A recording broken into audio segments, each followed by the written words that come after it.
Bismillah. Assalamualaikum warahmatullahi wabarakatuh. Alhamdulillah wassalatu wassalamu ala Rasulillah wa ala alihi wasahbihi wa barik wasallim wa man tabi'ahum bi ihsan ila yaumiddin. Alhamdulillah. Maaf Bu, saya tak pandai bahasa Sunda ya.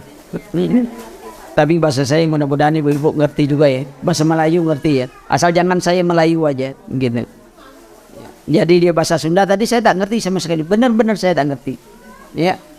Manur aja gitu kan, tak ngerti. Baik, ini kesempatan yang Allah berikan. Sebenarnya saya dari Riau tapi kemarin ke Surabaya Solo. Ada kesempatan untuk singgah kemari. Dah lama mau kemari karena adik-adik yang turun ke lapangan. Biasanya saya turun juga. Tapi ini baru kesempatan Allah berikan untuk bertemu dengan saudara-saudara. Karena orang Muslim itu bersaudara dimanapun mereka berada. Mereka seperti satu batang tubuh. Apabila satu yang sakit, maka semuanya sakit. Ketika kita di Riau juga menerima berita di sini, maka majelis taklim yang di Riau semuanya berusaha untuk ikut serta merasakan kesusahan, ya. Nah, diantaranya seperti yang dilakukan oleh adik-adik beberapa kali kegiatan di sini. Alhamdulillah. Tapi ada satu pesan juga, bahwasanya musibah itu sebenarnya diantaranya salah satu tanda cinta Allah kepada kita.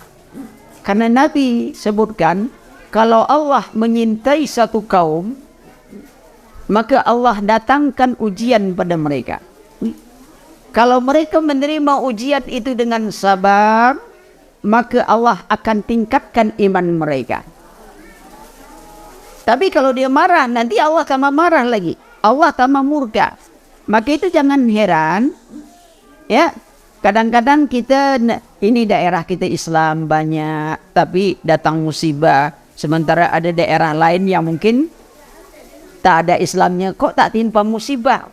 Tak ada kita rasa, kok kita saja rasanya yang diterima musibah. Tidak. Karena kita tidak hidup di dunia ini, kita nanti hidup di akhirat. Allah inginkan kita, layak tak kita nanti itu untuk masuk surga. Sabar tak kita? Sabar atau tidak? Begitu kita sabar, ganjaran kesabaran itu jauh lebih besar. Buktinya salah satu aja. Mungkin kita bukan minta musibah, tapi ketika jadi musibah, kita baru tahu bahwa ternyata kita tak sendirian. Ternyata saudara kita ada di Jakarta, ada dari Riau, ada dari mana. Karena Muslim itu bersaudara. Kalau tidak ada musibah, mungkin saya tak sampai di sini, Bu. Tak akan sampai di sini. Mungkin orang-orang lain yang biasa kenal saya hanya di luar lain, mungkin di TV atau di apa. Tak akan pernah akan saya sampai kemari. Tapi karena ada musibah, kita tidak minta. Tapi ketika itu jadi, Allah berikan yang lain. Anak-anak kita. Jadi, ini pertama pelajaran bahwasanya ketika Allah beri kita musibah, Allah ingin menguji kita. Agar kita sabar, ya. Agar kita sabar menerima musibah, kemudian Allah akan gantikan nanti kepada sesuatu yang lebih baik. Di mana? Yang pertama jelas di akhirat. Jadi kita jangan bingung-bingung. Karena selama ini juga ibu-ibu umpamanya bapak, ibu usaha untuk anak. Kalau ditanya juga, untuk apa masa depan anak? Memangnya besok kita akan nikmati? Belum tahu juga kan? Mungkin kita meninggal duluan atau anak kita sudah berhasil. Kalau dia berhasil belum tahu juga diperhatikan kita. Kadang-kadang ada anak yang sudah berhasil, melupakan orang tuanya. Alasannya apa? Saya miskin tak bisa bantu orang tua. Ingat, kadang-kadang kemiskinan itu karena kita tak bantu orang tua. Saya ke Singapura, saya lihat orang-orang Cina Singapura itu kalau ada orang tuanya itu yang cacat, itu dibawa di kursi roda, lalu dibawanya ke mall. Makan, disuapkan. Sebagian kita justru enggak. Kalau orang tua sudah sakit, bukannya diurus. Kalau uanglah banyak, tinggal bagaimanapun orang tua itu paling senang diurus oleh anaknya. Yakinlah. Ibu-ibu akan rasakan. Saya punya mertua itu sakit, itu 8 tahun koma. Komanya 8 tahun. Tidur, tidak ada respon apapun, 8 tahun. Tapi kan dia lebih senang diurus anak. Nah, itu yang kita harapkan. Kita ingin anak-anak kita ini menjadi anak-anak yang soleh. Doa ibu itu yang paling penting. Jangan ikut berpikir kata orang, oh kamu besok gimana, hidupmu gini. Jangan, itu tidak bisa kita kaji. Doa. Jangan bosan doa. Salah satu penyebab doa kita tak terkabul, apa dia? Kita bosan doa. Ya Allah, sudah lama saya minta doa, belum dikabulkan juga. Udah kita bosan, udah Allah tak bagikan. Doa terus. Kita kadang-kadang kita doa, rasanya tak pernah dikabulkan. Tapi suatu ketika kita mungkin ada masalah, waktu itu rasanya ini dulu pernah saya minta. Sekarang baru Allah bagikan. Kita merasa waktu kita minta itu kita butuh, tapi Allah Maha tahu, Allah tidak bagi pada waktu itu. Pas pada waktu yang lain, tiba-tiba datang rezeki. Baru kita berpikir, oh dulu saya pernah minta yang ini, ternyata hari ini baru Allah bagikan kepada kita. Maka itu jangan bosan, ibu.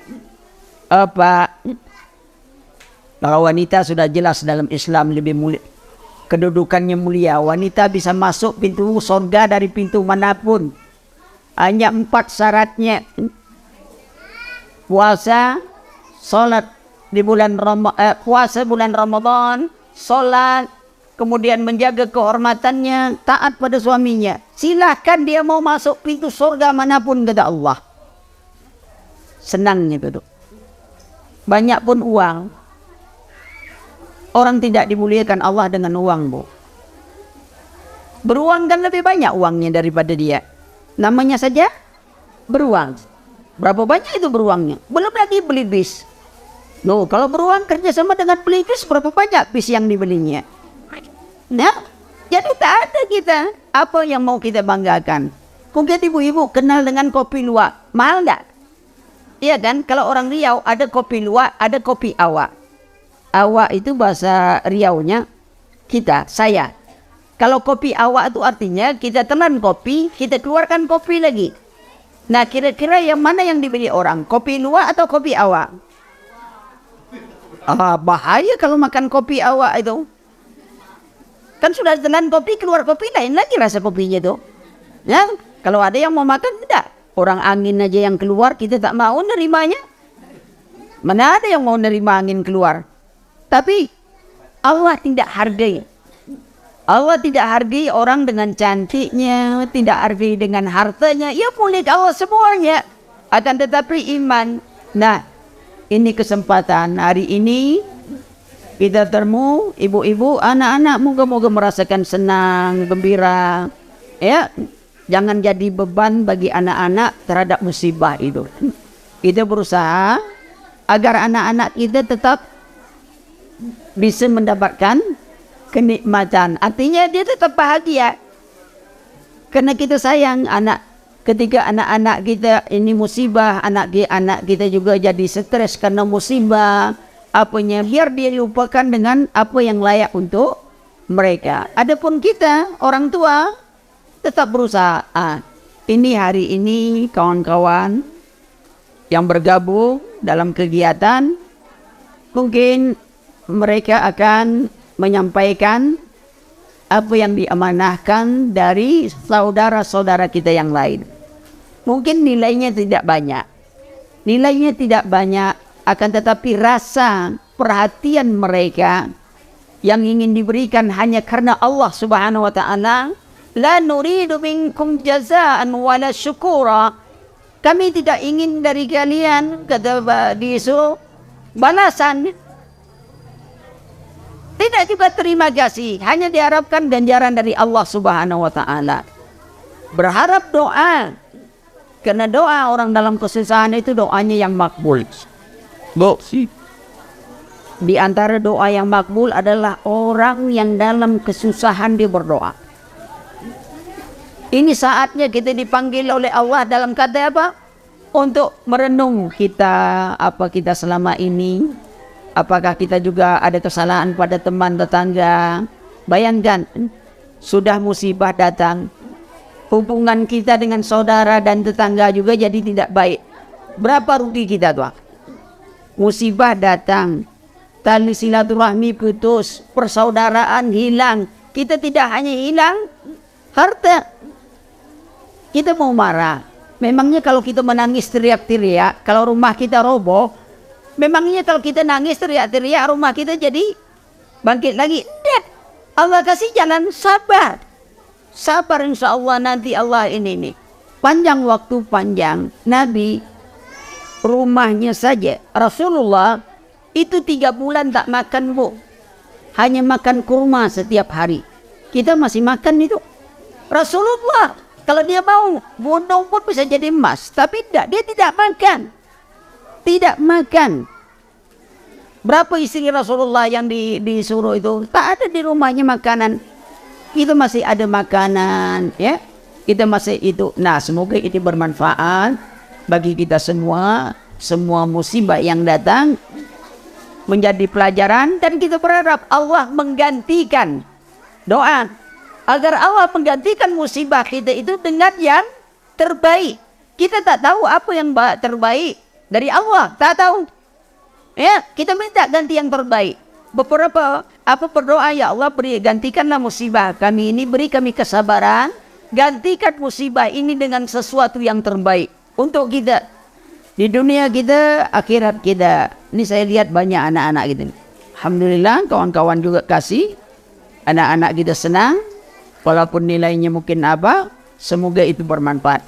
Ini sebagai pengantar bahwa yang paling penting adalah kesabaran, tetap saling menghubungkan silaturahmi, ya, saling bantu dalam kesusahan, ya. Nah, ini untuk agar musibah itu mendatangkan keuntungan dunia kita dan keuntungan akhirat kita. Tidak ada guna kita sesali, semua sudah ditentukan oleh Allah. Kita sudah nerima, kita ikhlas. Ketika kita rela menerimanya, insya Allah Allah akan gantikan sesuatu yang lebih baik. Kita tidak tahu apa baiknya, tapi kita berharap Allah bagi yang baik. Anak-anak kita, generasi kita masih banyak toh. Mereka banyak, yang itu kita harapkan. Punya anak wanita, diajar baik-baik, dipelihara baik, kemudian dia dapat suami yang baik. Itu sudah benteng bagi kita api neraka itu. Jangan dibilang anak wanita itu menyusahkan. Allah beri orang ujian dengan anak wanita. Kata Rasulullah, barang siapa diuji dengan 3 orang anak wanita, 2 orang, bahkan ada riwayat 1 orang, lalu dia jaga pelihara dengan kasih sayang yang baik, pendidikannya yang baik. Pendidikan yang baik bukan sekolah tinggi, Bu, bukan gedung-gedung yang tinggi yang mahal-mahal, tidak. Ya, pendidikan yang baik menurut tuntunan Al-Quran dan Sunnah, dia baik, lalu dapat pula suami yang baik, itu sudah cukup untuk benteng kita dari api neraka. Yang ini yang kita harapkan. Oh, besok anak kita mau balas kita, jangan itu dipikirkan. Kalau anak itu dididik dengan baik, pasti dia akan baik sama kita. Tapi kalau dia tidak dididik dengan baik, dia akan balas dendam kadang-kadang. Maka juga tergantung bagaimana kita dengan orang tua kita hari ini. Besok anak kita itu seperti itu juga pada kita. Umpamanya kita punya orang tua, di depan anak kita juga sikap kita kepada mereka bukan seperti orang tua. Anak kita itu akan memperhatikan apa yang kita perlakukan kepada neneknya. Jangan-jangan besok begitulah yang akan dia perlakukan juga kepada kita ketika kita tua. Jadi ketika kita dia lihat kita santun kepada ibu, bantu ibu, itu wahnya langsung Allah berikan, baktinya itu langsung Allah bagikan. Maka bagaimanapun keadaan orang tua kita, tetap kita berusaha doa, kemudian menyenangkan hati mereka, tentu bukan dengan hitungan harta. Kadang-kadang orang tua itu bukan butuh uang kita, tapi dia butuh perhatian kita. Nah, terutama ibu-ibu, terutama bapak-bapak, ibu-ibu, suami. Ya, ingat, suamimu itu adalah surgamu dan nerakamu. Bagaimana posisimu di hati suamimu itu menentukan. Maka dalam waktu yang ini, semoga nasihat singkat ini memberi manfaat untuk kita semua. dan semoga bisa dilanjutkan oleh kawan-kawan dengan kegiatan yang lain. Saya rasa itu saja yang dapat saya bagikan. Semoga nasihat singkat ini memberi manfaat kepada kita semua. Subhanakallahumma wa bihamdika asyhadu an la ilaha illa anta astaghfiruka wa atubu ilaik. Wassalamualaikum warahmatullahi wabarakatuh.